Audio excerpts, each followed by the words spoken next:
네, 안녕하세요. 물권법 튜터링 2주차 첫 번째 시간 시작하겠습니다. 2주차에는 기본 물권에 대해서 다루도록 할 건데, 첫 번째 시간에는 그 중에서도 점유권과 소유권 중 취득시효 부분, 그리고 첨부 부분을 다루도록 하겠습니다.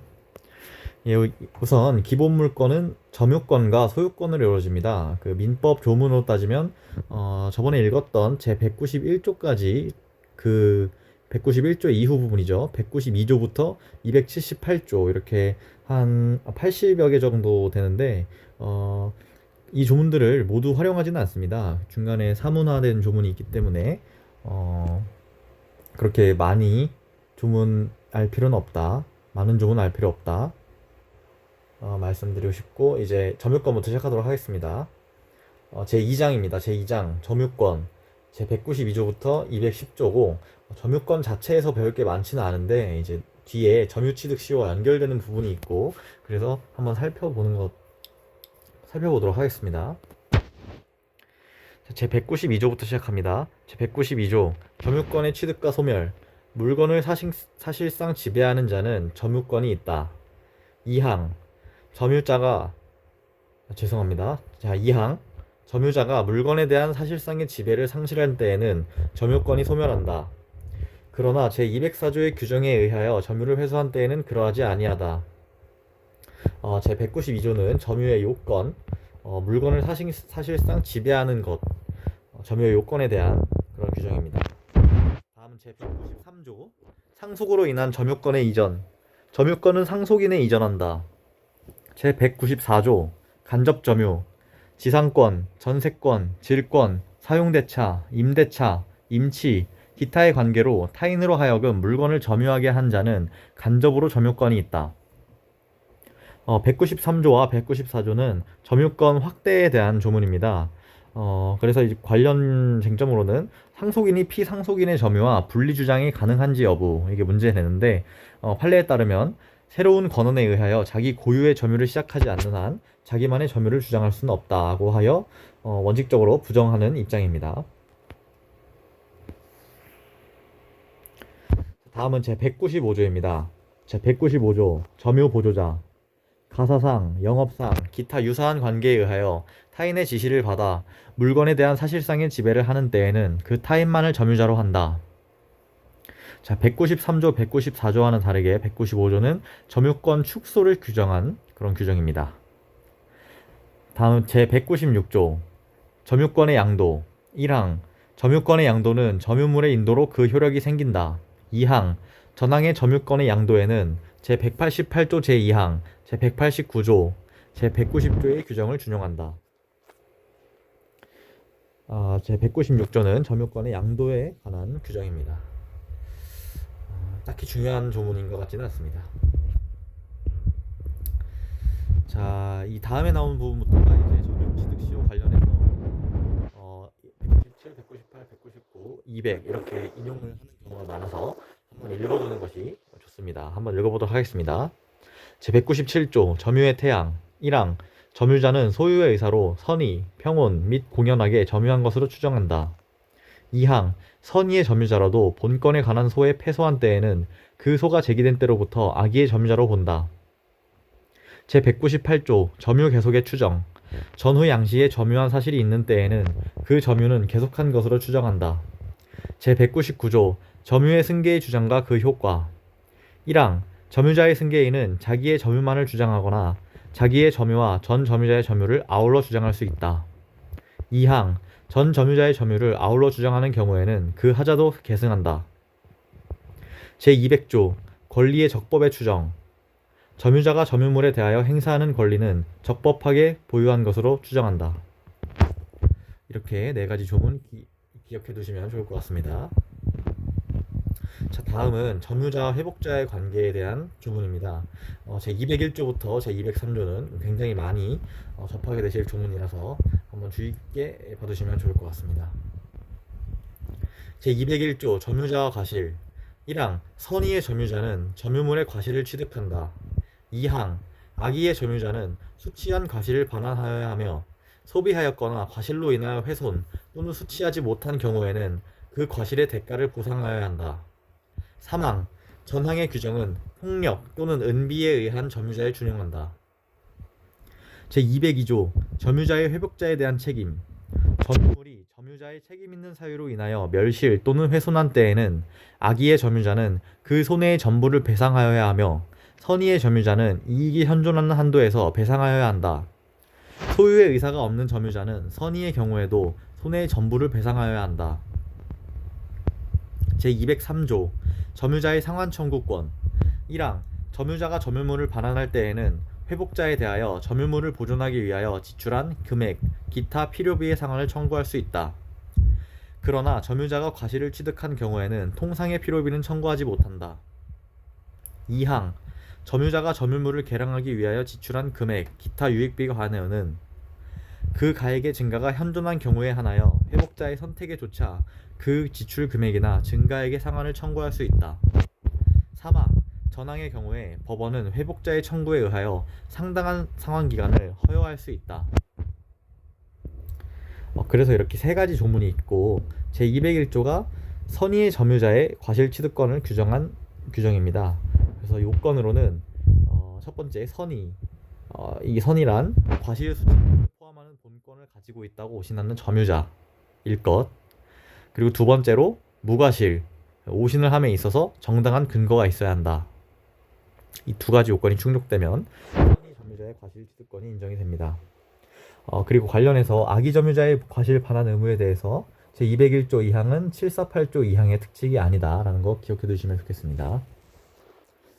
그리고 제202조는 목적물의 멸실 및 훼손에 대한 책임에 관한 규정이고 제203조는 점유자의 비용상환 청구권이죠. 청구권자가 중요한데 첫 번째 타인의 소유물을 권한 없이 점유하는 자여야 하고 두 번째 그 비용 지출 과정을 주도하고 관리한 자여야 합니다. 그리고 점유자의 비용상환 청구권에 대해서는 제320조 1항에 따라 유치권이 성립 가능하고 유치권에 관한 320조는 추후에 살펴보도록 하겠습니다.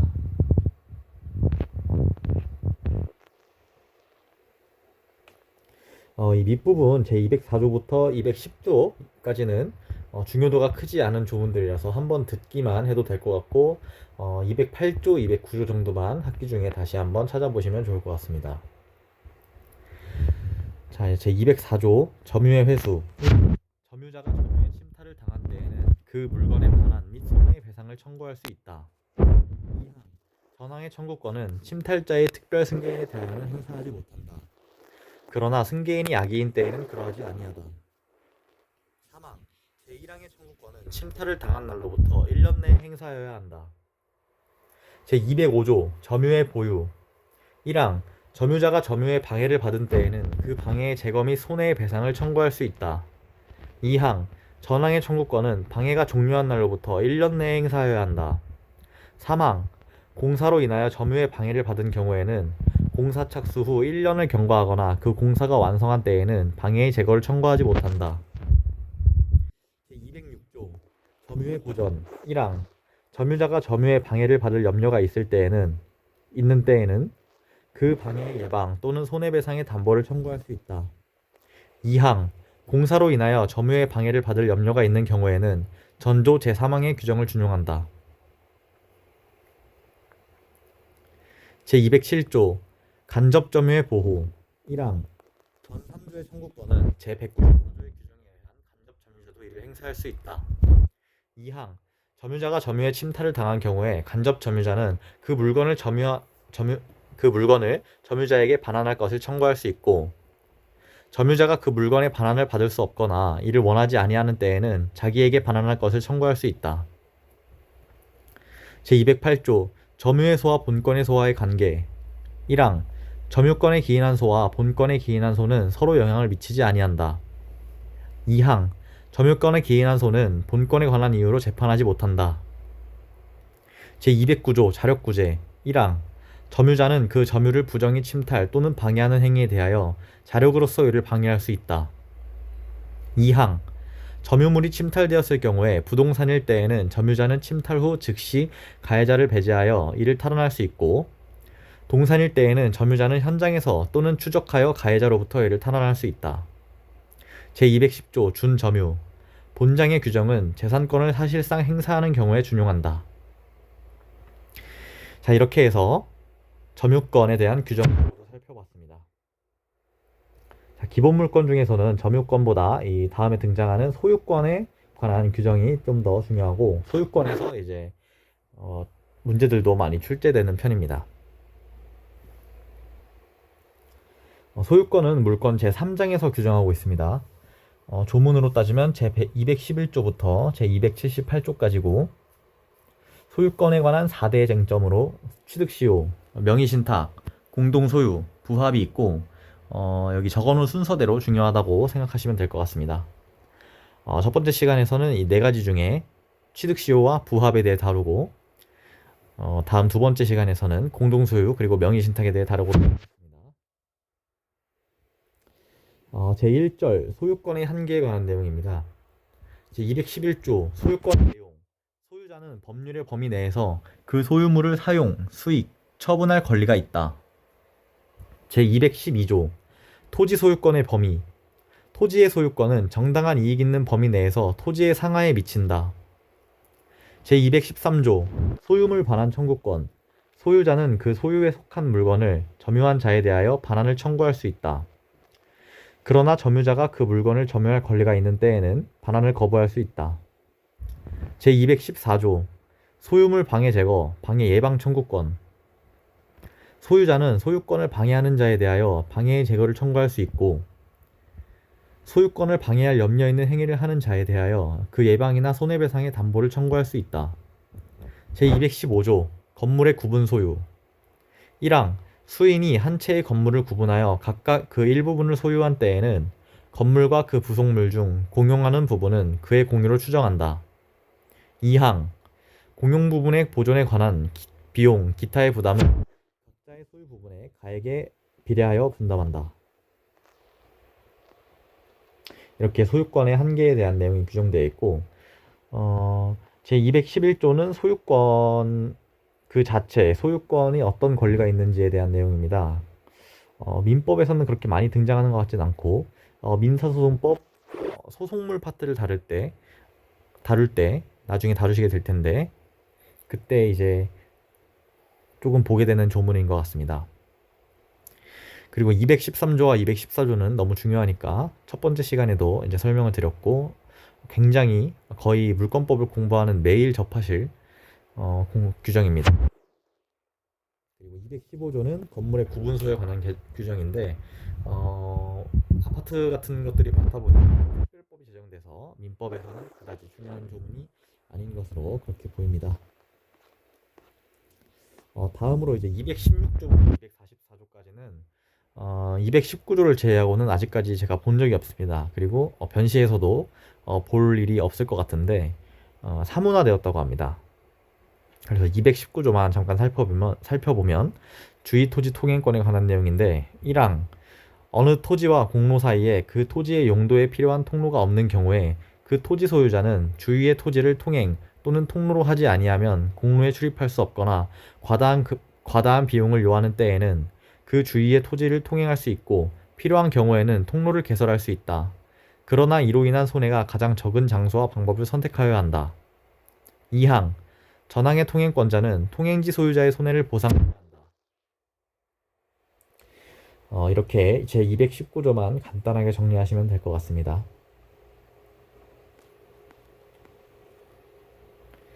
그리고 다음 제2절에서는 소유권의 취득에 관한 내용을 다루게 됩니다. 그래서 제일 먼저 등장하는 조문들이 취득시효에 관한 규정인데, 이 네 가지 조문 한번 살펴보도록 하겠습니다. 제245조 점유로 인한 부동산 소유권의 취득 기간. 1항 20년간 소유의 의사로 평온 공연하게 부동산을 점유하는 자는 등기함으로써 그 소유권을 취득한다. 2항 부동산의 소유자로 등기한 자가 10년간 소유의 의사로 평온 공연하게 선의이며 과실 없이 그 부동산을 점유한 때에는 소유권을 취득한다. 제246조 점유로 인한 동산 소유권의 취득기간. 1항 10년간 소유의 의사로 평온 공연하게 동산을 점유한 자는 그 소유권을 취득한다. 2항 전항의 점유가 선의이며 과실 없이 개시된 경우에는 5년을 경과함으로써 그 소유권을 취득한다. 제247조 소유권 취득의 소급효, 중단사유 1항 전 2조의 규정에 의한 소유권 취득의 효력은 점유를 개시한 때에 소급한다. 2항 소멸시효의 중단에 관한 규정은 전 2조의 소유권 취득 기간에 준용한다. 제248조 소유권 이외의 재산권의 취득 시효 전 3조의 규정은 소유권 이외의 재산권의 취득에 준용한다. 그래서 부동산 소유권의 점유 취득 시효에 대해서 먼저 살펴보면 요건으로 5가지를 따져줘야 되는데 주체, 객체, 자주점유인지 여부, 그리고 시효 기간과 기산점 이렇게를 만족시켜야 합니다. 그 중에서도 이제 중요한 요건이 객체, 그리고 자주점유, 그리고 기산점인데 객체 요건부터 살펴보면 판례에 의하면 자기 소유의 부동산이어야 하고 1필의 토지의 일부에 대해서도 취득 시효를 인정 가능하다고 하고 있습니다. 그리고 자주점유 요건에 대한 판단 기준으로는 점유 취득의 원인이 된 권원의 객관적 성질에 따라 판단하고 그 다음에 이제 제197조 1항에 의해서 자주점유가 추정된다. 그리고 이러한 추정이 악의의 무단 점유인 경우에는 번복될 수가 있다. 라는 것 기억해 두시면 될 것 같고 기산점 요건에 대해서는 판례가 이렇게 판시하고 있는데 시효 기간 전후에 등기 명의자 변동이 있는 경우 당사자가 임의로 기산점 정하지 못하나 점유 기간 중 소유자 변동 없거나 변동된 시점을 새로운 기산점으로 삼아도 다시 취득 시효 기간 완성되는 경우에는 임의로 기산점을 잡을 수 있다 라고 그렇게 보고 있습니다. 그래서 점유 취득 시효 완성 후 등기 전 법률 관계에 대한 정리를 요하는데 정리가 필요합니다. 그래서 이 부분에 대한 사례를 문제를 아마 출제를 할 것 같아요. 제가. 그래서 이 세 가지 경우에 대해 좀 정리를 해 놓으시고 관련한 점유취득 시효 관련한 쟁점에 대해서도 다 정리를 해 두셔야 할 것 같습니다. 그래서 첫 번째로 점유취득 시효 완성 전에 소유자가 제3자에게 소유권을 이전한 경우에는 취득 시효가 완성된다라고 보고 있고, 두 번째는 점유취득 시효 완성 후 등기 전 점유자가 제3자에게 점유를 이전한 경우에는 대위해서 행사해야 한다. 그런 입장인 것 같고, 세 번째는 이제 점유취득 시효 완성 후 등기 전 소유자가 권리를 행사한 경우에는 이제 이중양도 법리에 의한다라고 보고 있습니다. 그 다음에 이제 2항 245조 2항에서 부동산 소유권의 등기부 취득 시효가 나오는데 취득 시효와 비교해서 간단히만 정리해 두시면 될 것 같습니다. 등기를 요하는지 여부, 그리고 선의 무과실을 요하는지 여부, 점유 기간이 10년인지 20년인지 여부만 조문에서 뽑아낼 수 있으면 될 것 같습니다. 그리고 동산 소유권의 취득 시효가 있는데 선의 취득 제도를 활용하는 경우가 많기 때문에 이 부분은 별로 그렇게 중요한 조문인 것 같지는 않습니다. 그리고 그 다음으로 점유취득 시효의 효과는 소급효다라는 것을 기억해 두시면 될 것 같습니다. 이렇게 해서 취득 시효를 간단히 정리를 했는데 여기서 끝내면 안 되고 기본서를 통해서 관련 쟁점 다시 정리해야 되고 정리한 상태에서 왔을 것이라 생각합니다. 그리고 취득시효 관련 사례 문제들 한 10문제 정도 이렇게 풀어보시면 감이 좀 잡힐 거라고 생각을 합니다. 그리고 252조부터 255조는 중요도가 또 그렇게 중요하진 않은데 한번 듣고 넘어가시면 될 것 같습니다. 제252조 무주물의 귀속 1항 무주의 동산을 소유의 의사로 점유한 자는 그 소유권을 취득한다. 2항 무주의 부동산은 국유로 한다. 3항 야생하는 동물은 무주물로 하고 사양하는 야생동물도 다시 야생 상태로 돌아가면 무주물로 한다. 제253조 유실물의 소유권 취득 유실물은 법률에 정한 바에 의하여 공고한 후 6개월 내에 그 소유권자가 권리를 주장하지 아니하면 습득자가 그 소유권을 취득한다. 제254조 매장물의 소유권 취득 매장물은 법률에 정한 바에 의하여 공고한 후 1년 내에 그 소유권자가 소유자가 권리를 주장하지 아니하면 발견자가 그 소유권을 취득한다. 그러나 타인의 토지, 기타 물건으로부터 발견한 매장물은 그 토지, 기타 물건의 소유자와 발견자가 절반하여 취득한다. 제255조 국가유산기본법 제3조에 따른 국가유산의 국유 1항 학술, 기계 또는 고고의 중요한 재료가 되는 물건에 대하여는 제252조 제1항 및 전 2조의 규정에 의하지 아니하고 국유로 한다. 2항 전항의 경우에 습득자, 발견자 및 매장물이 발견된 토지, 기타 물건의 소유자는 국가에 대하여 적당한 보상을 청구할 수 있다. 저도 이번에 튜터링 공부하면서 이제 4가지 조문을 처음 봤는데 좀 재밌는 것 같습니다. 그래서 그냥 재미로 듣고 넘어가러 하기는 좀 그럴 수 있으니까 그냥 가볍게 듣고 넘어가시면 될 것 같습니다.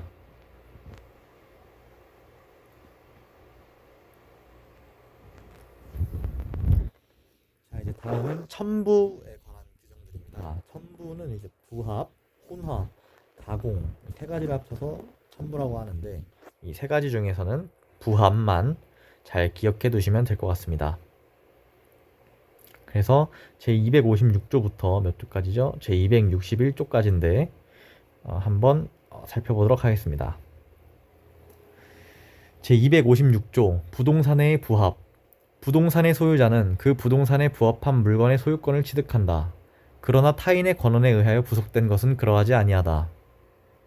제257조 동산 간의 부합 동산과 동산이 부합하여 훼손하지 아니하면 분리할 수 없거나 그 분리에 과다한 비용을 요할 경우에는 그 합성물의 소유권은 주된 동산의 소유자에게 속한다. 부합한 동산의 주종을 구별할 수 없는 때에는 동산의 소유자는 부합 당시의 가액의 비율로 합성물을 공유한다. 제258조 혼화 전조의 규정은 동산과 동산이 혼화하여 식별할 수 없는 경우에 준용한다. 제259조 가공 1항 타인의 동산에 가공한 때에는 그 물건의 소유권은 원재료의 소유자에 속한다. 그러나 가공으로 인한 가액의 증가가 원재료의 가액보다 현저히 다액인 때에는 가공자의 소유로 한다. 2항 가공자가 재료의 일부를 제공하였을 때에는 그 가액은 전항의 증가액에 가산한다.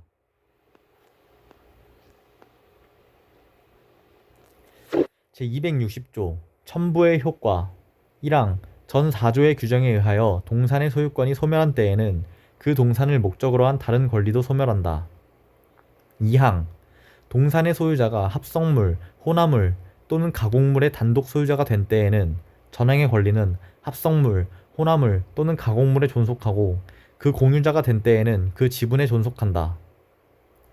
제261조 첨부로 인한 구상권 전 5조의 경우에 손해를 받은 자는 부당이득에 관한 규정에 의하여 보상을 청구할 수 있다.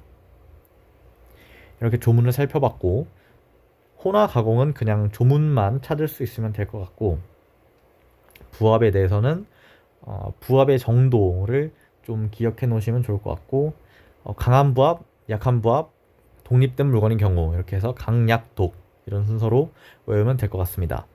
첫 번째 강한 부합이 뭐냐면 벽돌, 창틀, 화장실처럼 건물의 구성 부분이 돼서 독립성을 잃은 경우에 이걸 강한 부합이라 하고 두 번째 약한 부합은 부속이라고도 하는데 유리 출입문, 샤시, 난방시설처럼 분리되더라도 독립된 경제적 가치를 가지지만 비용이 과다한 경우 그걸 분리하는데 비용이 과다한 경우를 약한 부합이라고 하고 있습니다.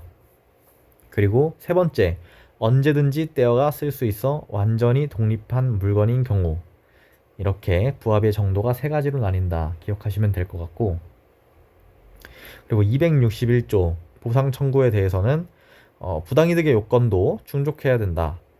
법원 타의 손인이라 하죠. 법률상 원인 없이 타인의 재산 또는 노무로 인한 이익이 있고 그리고 손해가 발생해야 되고 인과관계가 있어야 된다는 부당이득의 요건을 충족해야 한다 라는 것을 기억하시면 될 것 같습니다. 이렇게 해서 물권법 튜터링 2주차 첫 번째 강의죠.